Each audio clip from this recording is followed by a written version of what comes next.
तो आज के क्लास में हम लोग क्लास 10th का सब्जेक्ट हिस्ट्री जो डेली पढ़ते हैं हम लोग उसका पार्ट 4 पढ़ने वाले हैं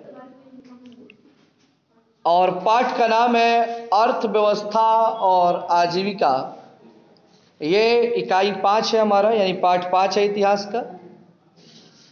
आज का हमारा टॉपिक है औद्योगिकरण का परिणाम। औद्योगिकरण का परिणाम। जैसा कि आप लोग जानते हैं, शुरू से ही आप पढ़ रहे हैं कि आज कल कारखाने उद्योग बहुत सारे बन रहे हैं। आखिर इन उद्योगों के बनने के, कारखानों के बनने के क्या परिणाम हुए, लोगों पे क्या इसका असर पड़ा, इसके बारे में आज के क्लास में हम लोग पढ़ने वाले हैं। तो चलिए शुरू करते हैं। सन 1850 से 1950 ईस्वी के बीच भारत में वस्त्र उद्योग, लौह उद्योग, सीमेंट उद्योग, कोयला उद्योग जैसे कई उद्योगों का विकास हुआ। जैसा कि आप लोग जानते हैं कि लगभग 1850 ईस्वी के आसपास अंग्रेजों का भारत में अपना दबदबा बन गया था। जिस समय झांसी की रानी वीर कुंवर सिंह थे, ये उस टाइम की बात हो रही है।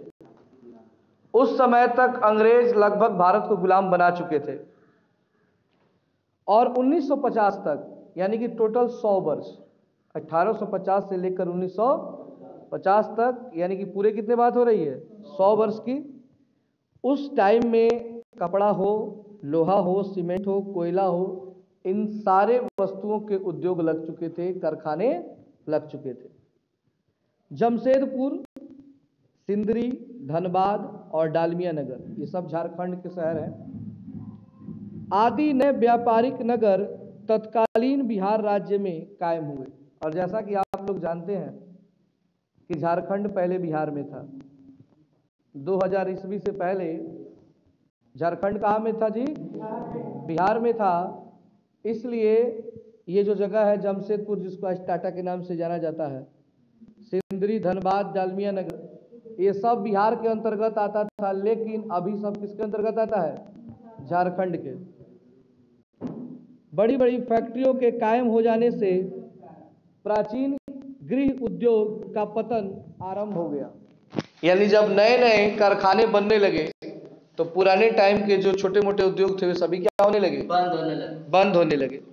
हाथ से तैयार किया हुआ माल महंगा पड़ने लगा, उसकी बिक्री खत्म होने लगी। नतीजा यह हुआ कि प्राचीन उद्योगों का लोप होने लगा। यानी हाथ से जो भी वस्तुएं बनाई जाती थी, जो भी डिजाइन बनाए जाते थे, वे लोगों को महंगे पड़ते थे। किसके मुकाबले में? कंपनियों के द्वारा, मशीनों के द्वारा बनाए गए वस्तुओं के मुकाबले में। और ये बात सही है। जैसे आप लोग, खास करके लड़कियां इस बात को जानती हैं कि अगर आपको कोई बेडशीट खरीदना है और बेडशीट पे बहुत सारे डिजाइन बने होते हैं, उसको आप खरीदो और कोई बेडशीट खरीद करके आप खुद से डिजाइन उस पर तैयार कर, जो कढ़ाई किया जाता है, तो देखोगे तो महंगा वही पड़ता है जो हाथ से बनाया जाता है। महंगा कौन पड़ता है जी? जो हाथ से बनाया जाता है। इसलिए लोग, ज्यादातर लोग रेडीमेड ही खरीद लेते हैं। कम पैसा लगेगा और आसानी से उपलब्ध हो जाएगा बिना मेहनत का। लेकिन बहुत लोग हैं जो पर अपना कपड़ा सब खरीद करके उस पर डिजाइन बनाती हैं। खर्च भी होता है, मेहनत भी लगता है, तो अपनी अपनी रुचि होती है। तो भारत के लोग तो हर चीज हाथों से बनाते थे। अब ये सब चीज मार्केट में महंगा होने लगा। महंगा नहीं था, मतलब कंपनी के द्वारा बनी गई वस्तुएं उसकी अपेक्षा सस्ती बिकने लगी, तो ये महंगा लगने लगा। जैसे आज के टाइम में अगर कोई कंपनी, मोबाइल कंपनी, सिम की कंपनी है, अगर रिचार्ज रख दे कि 1 महीने का रिचार्ज 1000 रुपया है, तो हमको अंदाज है कि सभी लोग उस कंपनी को छोड़ देंगे। कारण यह है कि और सारी कंपनियां 200 रुपया दे रही हैं और बगल वाला कह रहा है कि उतना ही सुविधा मैं 1000 में दूंगा, तो हम उसे एक्सेप्ट नहीं कर सकते हैं। कारण क्या है कि अब हमें वो 1000 महंगा लगने लगा है। लेकिन आज से 4 साल पहले आज से 4 साल पहले 333 रुपया का रिचार्ज होता था केवल उधर से फोन आने के लिए, जो आज 49 रुपये में होता है, उसमें कुछ पैसा ही मिलता है। उधर से फोन आने के लिए 333 रुपया डालना पड़ता था, केवल फोन आने के लिए। इंटरनेट या किसी भी चीज की कोई बात नहीं हो रही उसमें, केवल फोन आने के लिए, सादा मोबाइल पे। उस समय महंगा नहीं लगता था। कारण जानते हैं क्या है? कंपनी एक दो थी, सबको यही रेट रखा था, तो किसी को महंगा नहीं लगा। आमदनी लोगों के पास कम थी तो भी महंगा नहीं लगा। आज आमदनी भी ज्यादा है, फिर भी अगर हमसे कोई कह दे कि 333 रुपए का रिचार्ज कराओ, किधर केवल उधर से आने के लिए लोग सिम बंद कर देंगे। क्यों? क्योंकि लोगों के पास ऑप्शन है कि दूसरी कंपनियां कम रेट में देती हैं। लेकिन अगर पूरी की पूरी कंपनी कर दे तो मजबूरन हमें लेना ही पड़ेगा। हम मोबाइल बंद नहीं कर सकते हैं क्योंकि हम उसके गुलाम बन चुके हैं। चाहे महंगाई कितनी भी हो, हम उसे छोड़ नहीं सकते हैं। आदमी किसी चीज को तभी छोड़ता है जब उसे सस्ता और महंगा दोनों का डिफरेंस पता चलता है। क्योंकि हर आदमी का एक सोच होता है कि कौन सामान सस्ता बेचाता है चीज। पहले लोग कोनो चीज के में देखेला सस्ता में, बाद में ओकर क्वालिटी देखेला। बहुत कम लोग होला जो क्वालिटी देखेला आ दाम ना देखेला। ऐसा लोग बहुत कम होला, मतलब कि 1-2% लोग होते हैं। आप लोग बाजार करने जाते होंगे तो सबसे पहले सब्जी जैसे खरीदना है तो सबसे पहले आप सब्जी का दाम जरूर पूछते हैं, कै रुपये किलो बा। ऐसा है कि नहीं? आप पूछते हैं कि नहीं पूछते हैं? आज आपने अगर किसी सब्जी का दाम 40 रुपये में सब्जी खरीदा है, गारंटी देता हूं कल आप जाइएगा तो डायरेक्ट ये नहीं कहिएगा कि सब्जी किलो दे दो, चाहे घेवड़ा 1 किलो दे दो, जौन भी सब्जी, तो डायरेक्ट फिर ये बात पूछवा काल वाला बतिया का रेट के बाद, जबकि काल तू खुद खरीद के ले गई बड़। फिर भी आज तू पूछवा कि कै रुपये बा, ई मुंह से जरूर निकलेला। यानी कै रुपया बा काहे ला पूछाता? कारण ये है कि हर आदमी चाहता है सस्ता मिल जाए। बहुत कम लोग होते हैं ऐसे, हाँ थोड़ा सा 2 किलो घेवड़ा 1 किलो प्याज तक रख दिया, हाँ कितना भाई, ऐसा लोग बहुत कम होला। हम लोग, आप लोग, सब लोग इसी में है। कारण क्या है कि हम लोग मिडिल क्लास से आते हैं, और मिडिल क्लास का आदमी ना बाबू सबसे पहले बार्गेनिंग सीखता है अपने लाइफ में। बार्गेनिंग मतलब होता है भोजपुरी में अगर कहल जाला मुलाई। क्या कहल जाला? मुलाई। बिना मुलाई के हमने सामान नहीं से खरीद पाते। अगर कोनो सामान के दाम 100 रुपये बा, कह दिले 100 रुपये दाम बा, तो पक्का हमने कम से कुछ कम ना करबो। आ गलती से सामान के दाम बिहान भले 200 रुपये कह दी तब कम से कुछ कम ना करबो। आ 200 रुपये कह दी तब कह दी कुछ कम ना करबो। आदत क्या होती है? आदत। आज आप मार्केट में जाइए तो सब्जी कितनी महंगी है। 40 रुपया, 35 रुपया, 50 रुपया तक वो सब्जी बिक रही है जो कभी 10 रुपया 5 रुपये किलो बिकती थी। 40 रुपये सब्जी अगर मान लीजिए घेवड़ा या आलू बिक रहा है तो हम लोग कहते हैं कुछ कम ना हो, 1-2 रुपये कम करो। काल 10 रुपये बेचाई नू तब हम नहीं कहे हमसे 1-2 रुपये कम करो। अगर 2 रुपये बेचा गई तो हमें लोग कह दी 1-2 रुपये कम कर दो, तो कह दी कि बाबू काम करो झरुआ में धोलो चल जाए। मेरे साथ एक घटना हुआ ऐसा, मैंने कई बार बताया भी है कि हम लोग वर्रा से आ रहे थे, वो घटना मुझे दिमाग से कभी नहीं उतरता है। और बैगन, चंपारण में बैगन बहुत ज्यादा उस समय हुआ था, और बैगन बहुत मतलब कि 1 रुपये किलो बेचा जा रहा था, कभी कभी 1 रुपये में 2 किलो भी दिया जा रहा था। इतना ना बैगन होकर सब खेती हो गया था, सब कोई कर दिया था, क्योंकि ज्यादा मार्केट में कोई भी चीज आया तो सस्ता हो जाता है। तो हमारे चाची बड़ी जनी पूछली कै रुपये किलो बा, तो कहला से ले ली, दाम का पूछा था नहीं, ठेके रेट का 1 रुपया कहे जा बेइज्जती फील होला।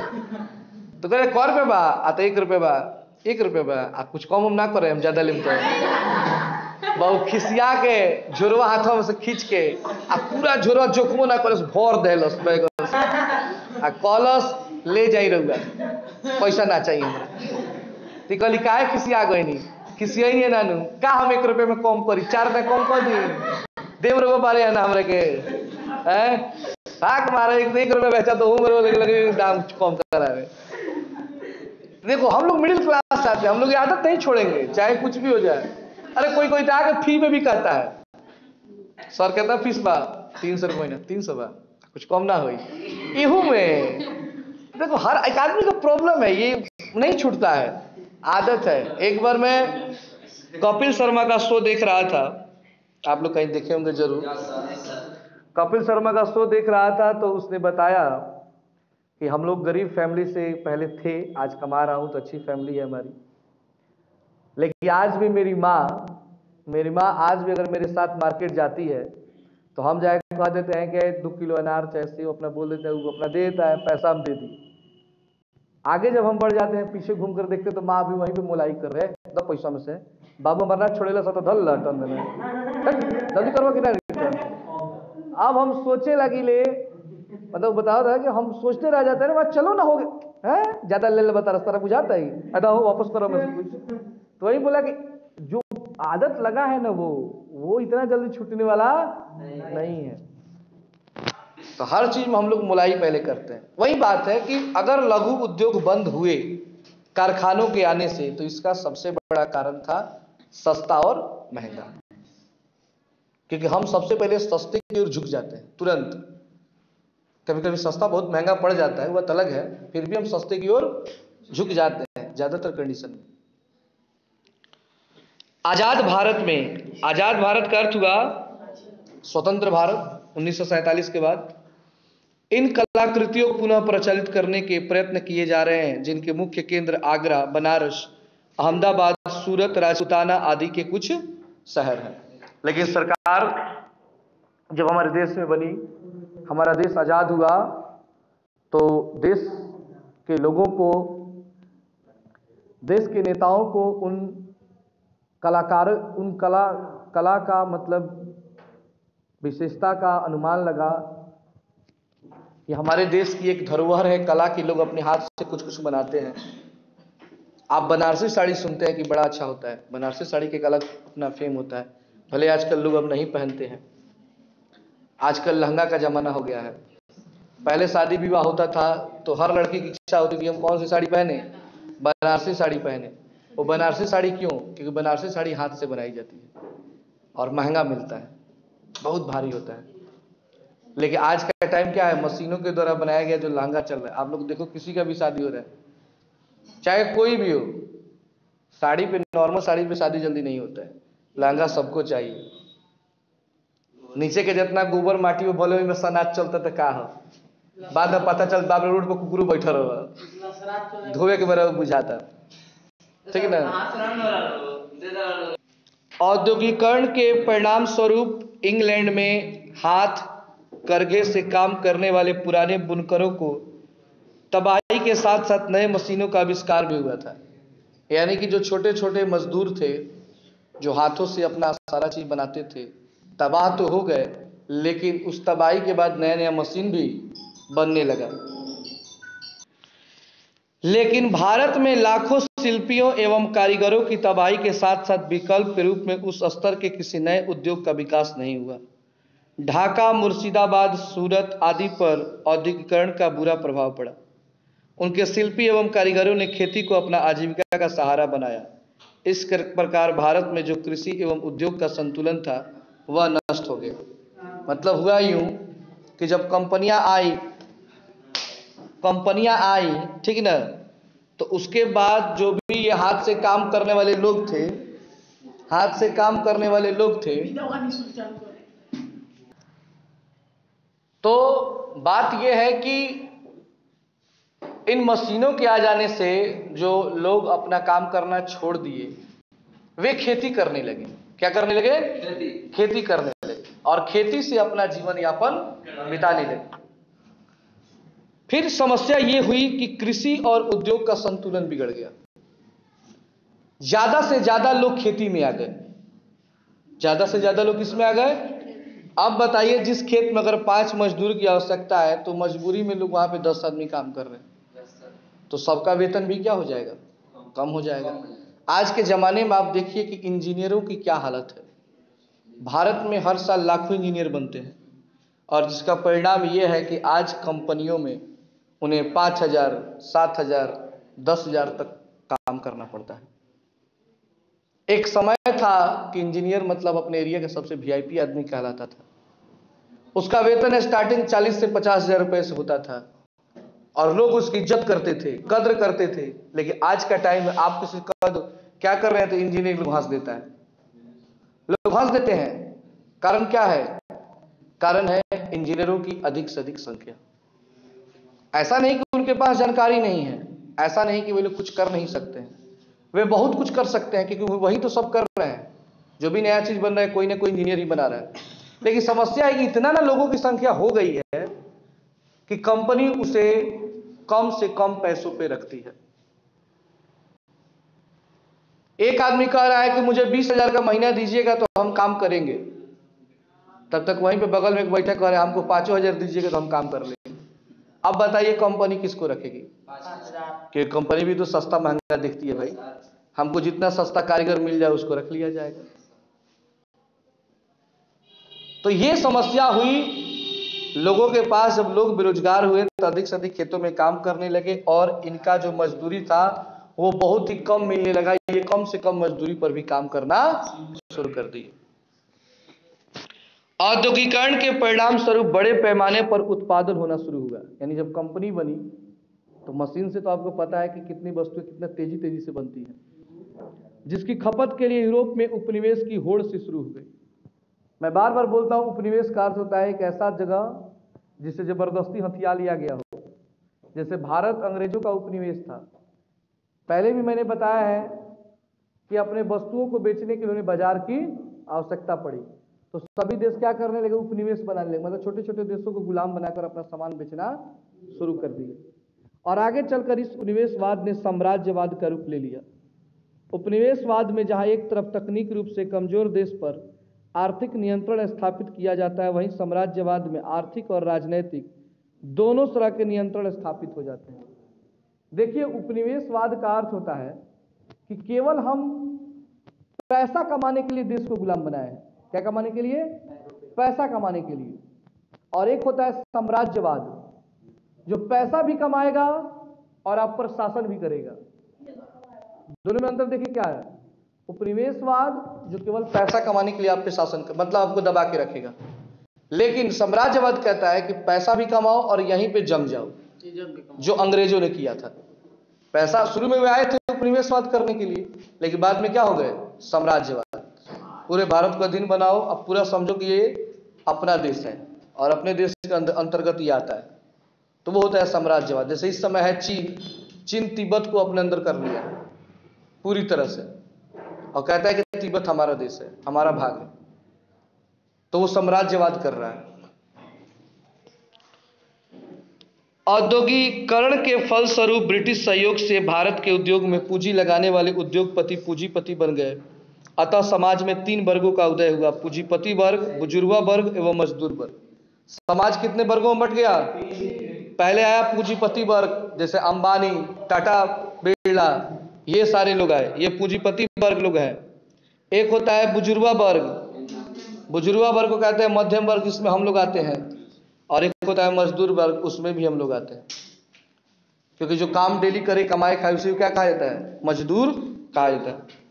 आगे चलकर यही बुजुर्गा वर्ग भारत के राष्ट्रीय आंदोलन में अंग्रेजों की औपनिवेशिक एवं शोषण की नीति के खिलाफ सक्रिय भूमिका निभाई। आपको पता होना चाहिए कि अंग्रेजों का विरोध हम जैसे मिडिल क्लास के लोगों ने ही किया था, अमीर लोगों ने नहीं किया, क्योंकि उनको उससे फायदा था। जो भी अमीर होता था अंग्रेज उनको मानते जानते थे, खूब उनको वैल्यू देते थे। लेकिन जो मिडिल क्लास के लोग थे उन पर वे शासन करते थे। और सबसे ज्यादा संख्या किनकी होती है हर देश में? हर देश में सबसे ज्यादा मिडिल क्लास के लोग होते हैं, धनी मनी लोग बहुत कम होते हैं। औद्योगिकरण ने एक नए तरह के मजदूर वर्ग को जन्म दिया। यद्यपि भारत में मजदूर 1850 ईस्वी से पहले चाय, कॉफी और रबड़ आदि के बागानों में काम करते थे। यानी 1850 ईस्वी के पहले की हम बात करें तो ये सभी मजदूर वर्ग कहाँ पे काम करते थे? कहाँ पे काम करते थे?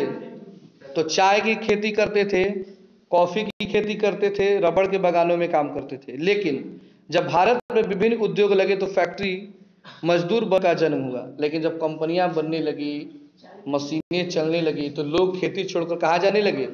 कंपनी में कमाने। आज हर कोई, किसी से भी देख लीजिए, किसी का खेत हो या ना हो, आजकल लोग खेती करना नहीं चाहते, खेती करना लोग इंसल्ट समझते हैं।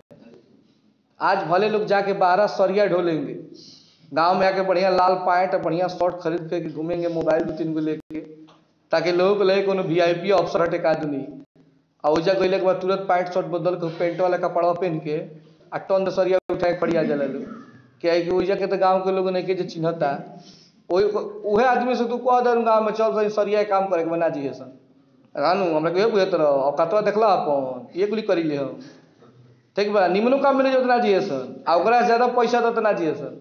लेकिन जब 12 जगह से तो उनके भेज देखत सारा करिखा मोबिल देहे पर रहेला, साजी के अंदर धोवाला था धोवाला ना धोवाला मन हाथों गोड़ो धोवाला खाए खातिर बक्के वहीं लगले रहेला, कबो कबो साफ होला।